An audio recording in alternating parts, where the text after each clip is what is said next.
शांता देवी बाजार में सब्जियां बेचा करती थी। सब्जी बेचकर ही वह अपने घर परिवार को चलाया करती थी।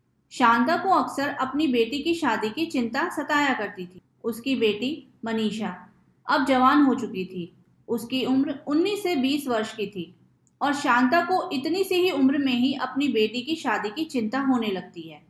वह अपने रिश्तेदारों में अपनी बेटी मनीषा की शादी की बातचीत करने लगती है। ऐसे ही एक दिन बहुत बड़े घर से मनीषा के लिए रिश्ता आता है।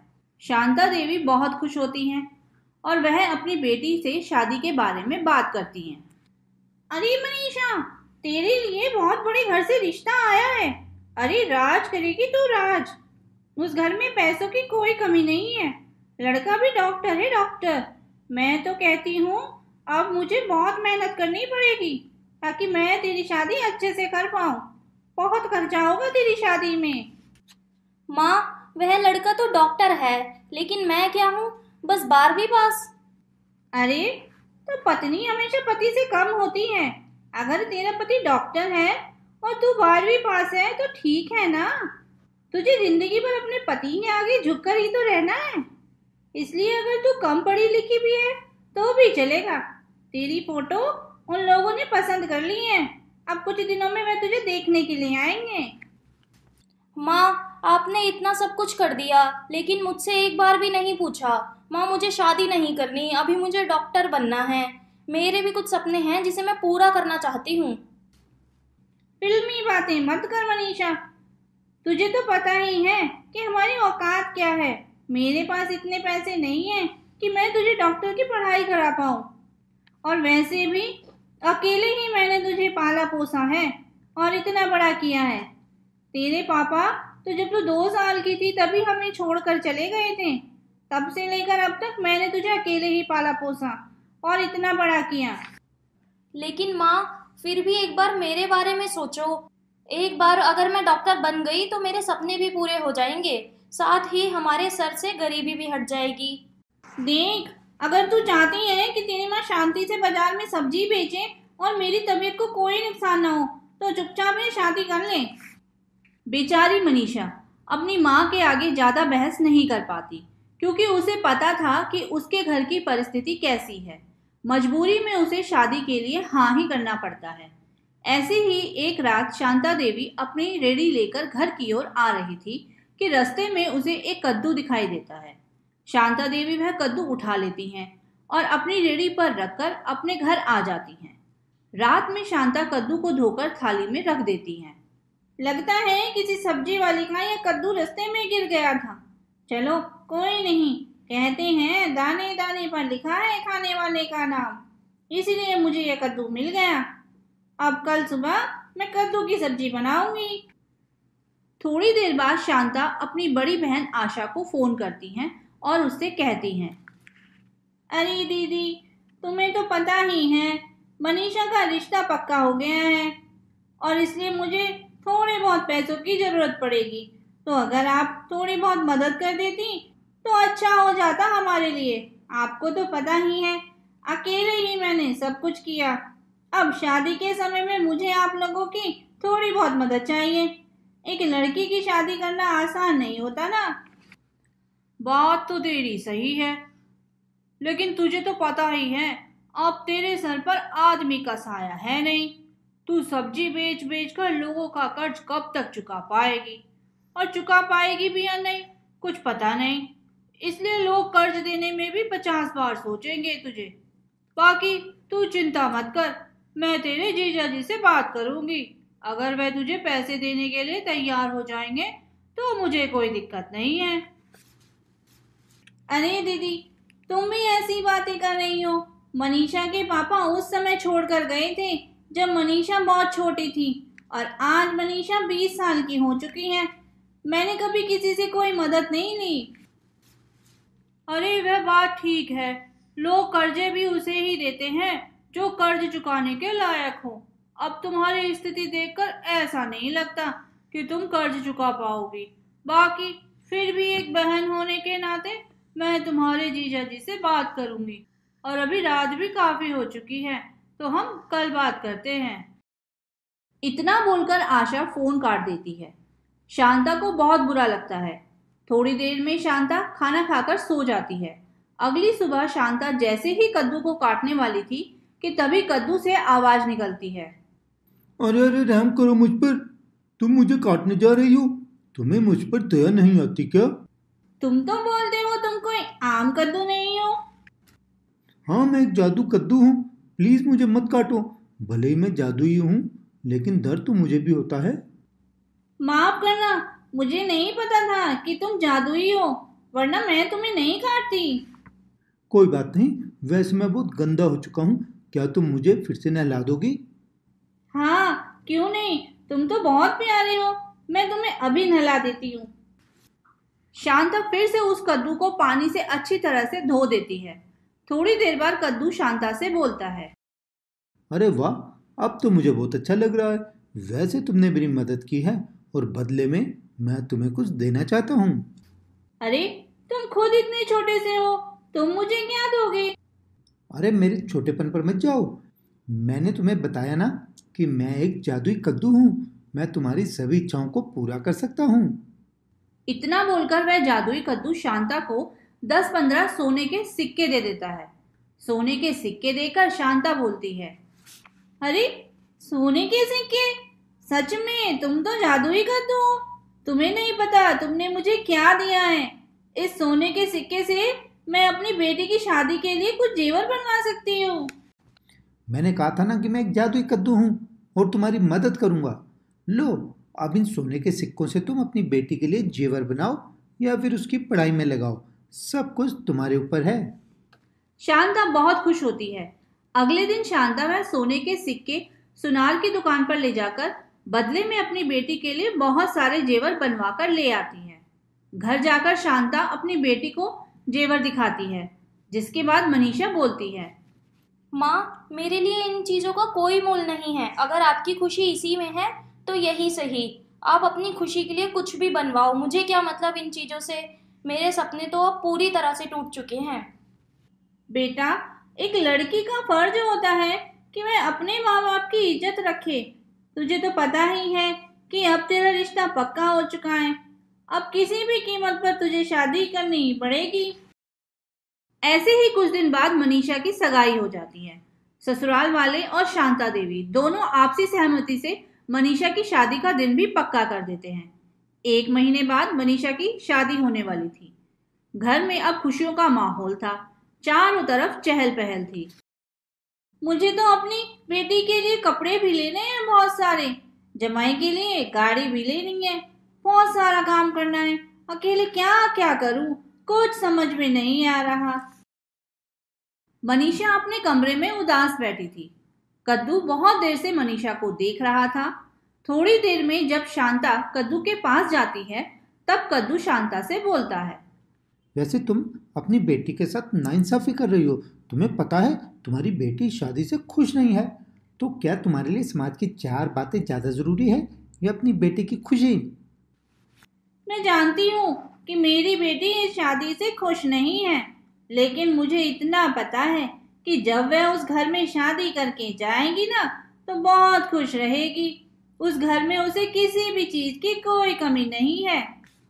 मानता हूँ कि उसे घर में पैसों की कोई कमी नहीं है, लेकिन क्या तुमने सोचा है अगर उसे घर में पैसों की कोई कमी नहीं होती तो वह तुमसे कभी दहेज की मांग ना करते। साथ ही वे लोग मनीषा को आगे पढ़ने की बात करते। एक बार सोच कर तो देखना इस बात को। कद्दू की बातें सुनने के बाद शांता देवी सोच में पड़ जाती। उसे कुछ भी समझ में नहीं आ रहा था कि अब बेटी की शादी में महज 10 दिन बाकी थे। 10 दिन में एक पक्का किया हुआ रिश्ता तोड़ना एक आम इंसान के लिए आसान नहीं होता। शांता देवी अब ठान लेती हैं कि वह अब किसी भी कीमत पर अपनी बेटी की शादी उस घर में नहीं करवाएंगी और अपनी बेटी के सपने को पूरा करेंगी। मनीषा, मैं जानती हूँ कि तू इस शादी से खुश नहीं है और तुझे अभी शादी नहीं करनी। अब तू बिल्कुल भी चिंता मत कर, तेरी माँ तेरे साथ है। मेरे पास अब पैसों की कोई कमी नहीं है। मेरे पास एक जादुई कद्दू है और वह जादुई कद्दू बहुत अच्छा है। वह मुझे अच्छी बुरी चीजों की समझ देता है, साथ ही जरूरत पड़ने पर मेरी मदद भी करता है। अब अगर तुझे मेडिकल की पढ़ाई करनी है तो तू मेडिकल की पढ़ाई की ओर ध्यान दे। ये जादुई कद्दू क्या है माँ? शांता देवी अपनी बेटी को जादुई कद्दू के बारे में बताती हैं। जादुई कद्दू मनीषा के एडमिशन के लिए शांता देवी को खूब सारे पैसे दे देता है। शांता देवी अपनी बेटी को शहर लेकर जाती हैं और वहां उसका एडमिशन मेडिकल कॉलेज में करवा देती हैं।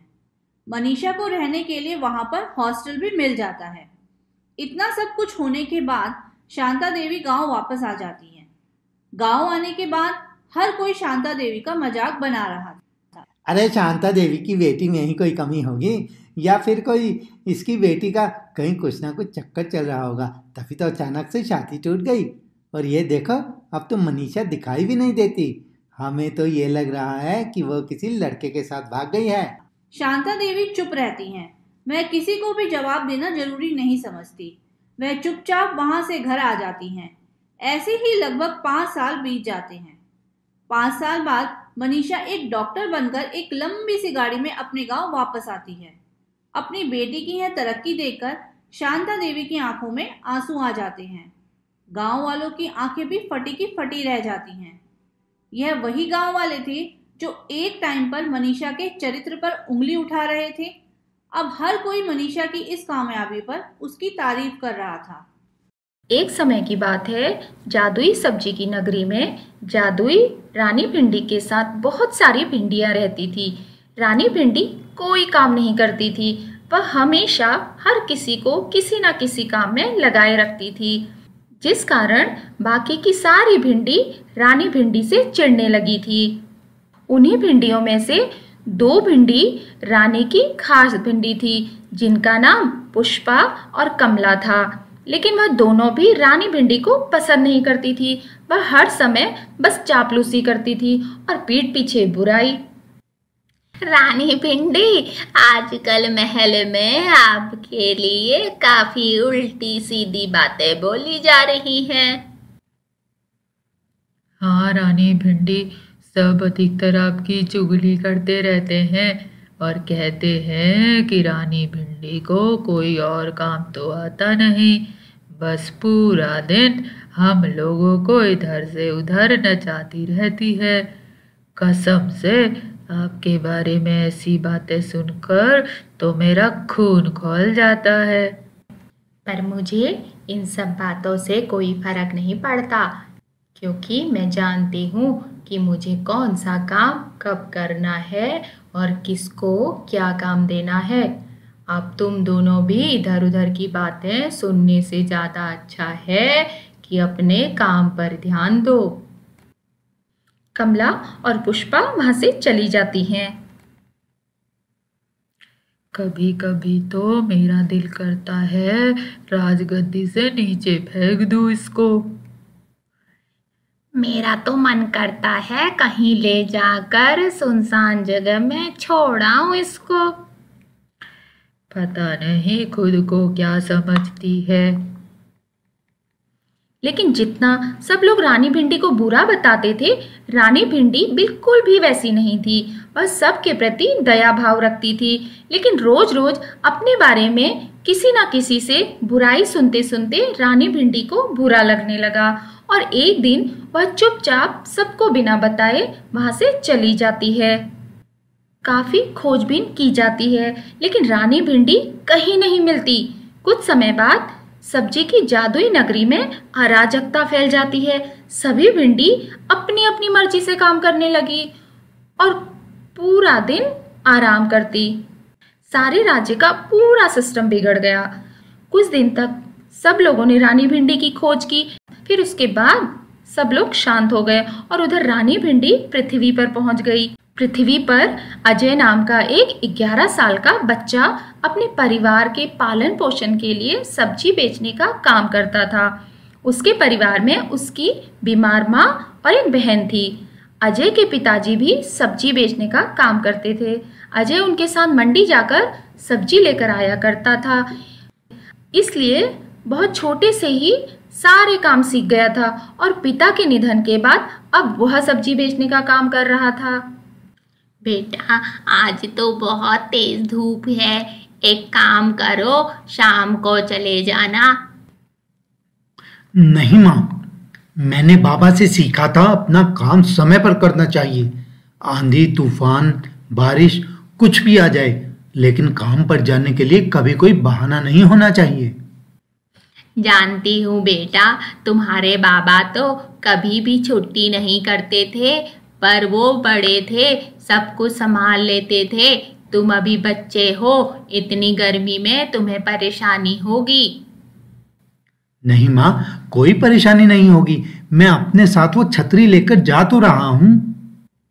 अजय की माँ अजय को रोकने की कोशिश करती है, लेकिन अजय सब्जी लेकर निकल जाता है।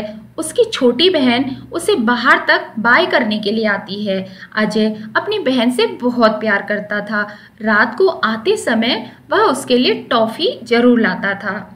अजय अपने ठिकाने पर पहुंच जाता है और वहां पर सब्जी लगा लेता है। साथ लाए पानी से वह सब्जियों पर पानी का छिड़काव करता है। सुबह से दोपहर हो जाती है, लेकिन आज कोई भी सब्जी खरीदने के लिए नहीं आता। गर्मी भी बहुत थी। थोड़ी देर पेड़ के नीचे बैठ जाता हूँ, वहाँ अच्छी छाया है। ऐसा करता हूँ, सब्जियां भी वहीं पर ही ले जाता हूँ। वह उस चद्दर को खींचता हुआ उस पेड़ के नीचे लेट जाता है जिस पर सब्जियां रखी हुई थी। फिर वह आंख बंद कर पेड़ के सहारे बैठ जाता है। तभी उसे लगता है जैसे कोई पानी पी रहा है।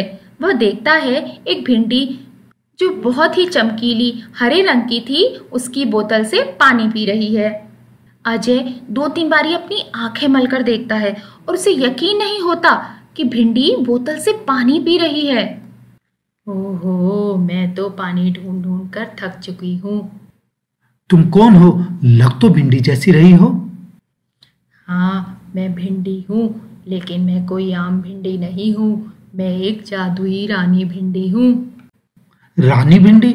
तुम तो ऐसे बोल रही हो जैसे कि तुम्हारा अपना कोई अलग से राज्य साम्राज्य हो। हाँ, मैं एक जादुई सब्जी की दुनिया से आई हूँ। मेरा अपना राज्य है, लेकिन मैं सब कुछ छोड़कर यहाँ आ गई हूँ। लेकिन क्यों? वह एक लंबी कहानी है।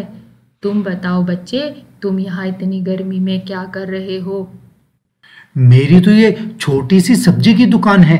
मैं ग्राहक का इंतजार कर रहा हूँ। सुबह से दोपहर हो गई है, आज कोई सब्जी खरीदने ही नहीं आया। लगता है आज गर्मी ज्यादा है, शायद इसलिए। हाँ, आज बहुत गर्मी है। मुझे भी बहुत तेज प्यास लगी थी, तभी मैं तुम्हारे यहाँ पानी देकर रुक गई। पर तुमने तो कहा कि तुम जादुई भिंडी रानी हो, तो अपने जादू से तुमने पानी क्यों नहीं पिया? मैं अपने जादू से सिर्फ दूसरे लोगों के लिए चीज ला सकती हूँ, अपने लिए नहीं। मेरा काम दूसरों को सुरक्षा प्रदान करना है, दूसरों की ख्वाहिशें पूरा करना है। जब मुझे रानी बनाया गया था, तब यह शपथ ली गई थी कि मैं अपने जादू का इस्तेमाल अपने लिए नहीं करूँगी। अच्छा, तो ऐसी बात है। तुम्हें प्यास लगी है तो और पानी पी लो। नहीं नहीं, बस मेरी प्यास बुझ गई। बस थोड़ी देर यहाँ पर तुम्हारे साथ बैठने का मन कर रहा है। तुम बताओ, तुम्हारे घर पर कौन कौन है? मेरे घर पर मेरी माँ है जो अक्सर बीमार रहती है, और एक छोटी बहन है, वो बहुत प्यारी है। मैं उससे बहुत प्यार करता हूँ। और तुम्हारे पिताजी? मेरे पिताजी नहीं हैं। पहले मैं उनके साथ ही यहाँ बाजार में सब्जियाँ लगाता था। फिर उनके चले जाने के बाद अब मैं अपने परिवार की देखभाल के लिए ये काम करता हूँ। अरे वाह, तुम तो छोटी सी उम्र में बहुत समझदार हो।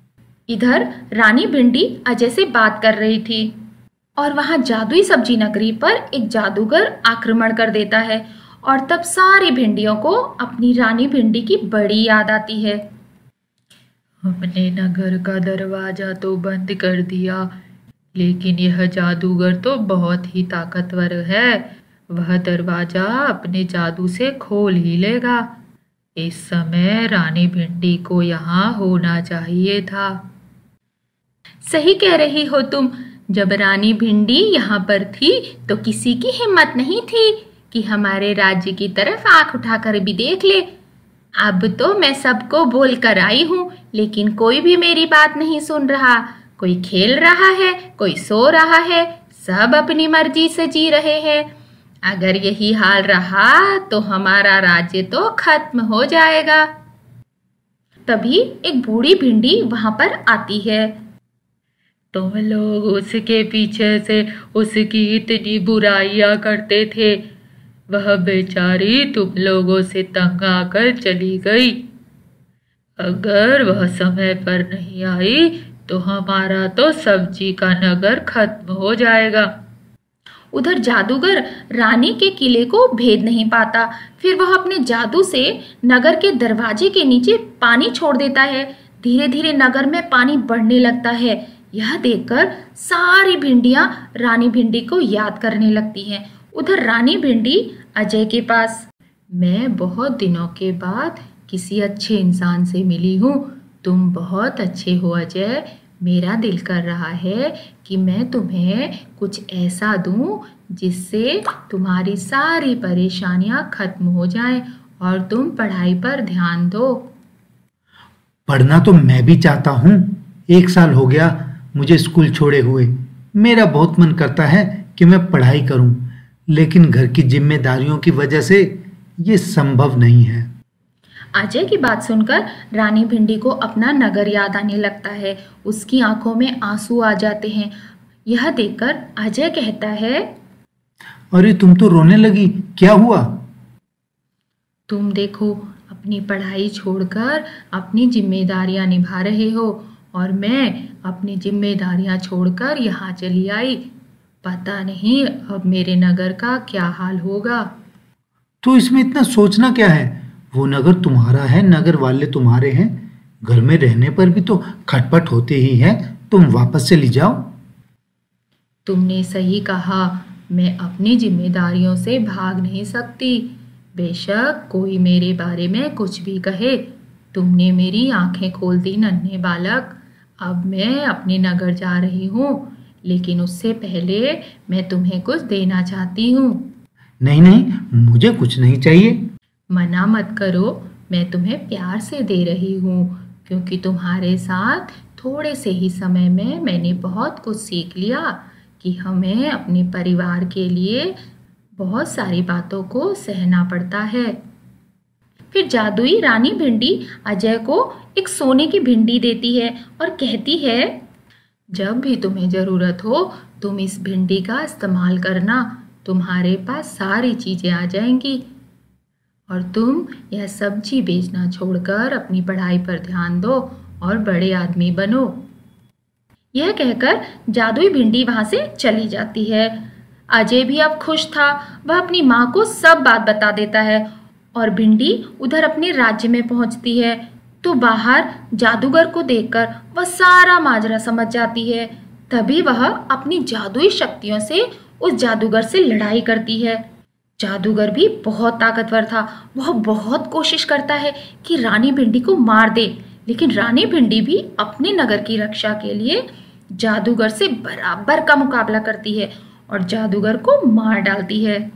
उधर जब बाकी भिंडियों को पता चलता है कि बाहर रानी भिंडी उनकी रक्षा के लिए जादूगर से लड़ रही है, वह सभी भी अपने किए पर शर्मिंदा होते हैं। जादूगर के मरने के बाद रानी भिंडी अपने सिंहासन पर बैठी थी। हमें माफ कर दो रानी भिंडी, हमें लगता था कि तुम केवल हम लोगों को परेशान करने के लिए काम बताती रहती थी, लेकिन आज समझ में आया तुम्हारे बिना तो हम कुछ नहीं है। आज तुमने हम सब की रक्षा की है। तुम लोग भी मुझे माफ कर दो, मैं अपनी जिम्मेदारियों से भाग गई थी, लेकिन तुम सब मेरा परिवार हो, तुम्हारी रक्षा करना मेरा कर्तव्य है। आज से चलो हम सब वादा करते हैं कि हम सब मिलजुल कर अपने राज्य को सुरक्षित रखेंगे और खुश रहेंगे। रानी भिंडी की जय हो, रानी भिंडी की जय हो बोलने लगते हैं और उधर अजय रानी भिंडी की दी हुई जादुई भिंडी से अमीर हो जाता है। अपना और अपनी बहन का एडमिशन स्कूल में करके पढ़ाई करने लगता है। उसकी माँ भी अब ठीक हो जाती है। इधर अजय खुश था और उधर रानी भिंडी भी खुश थी।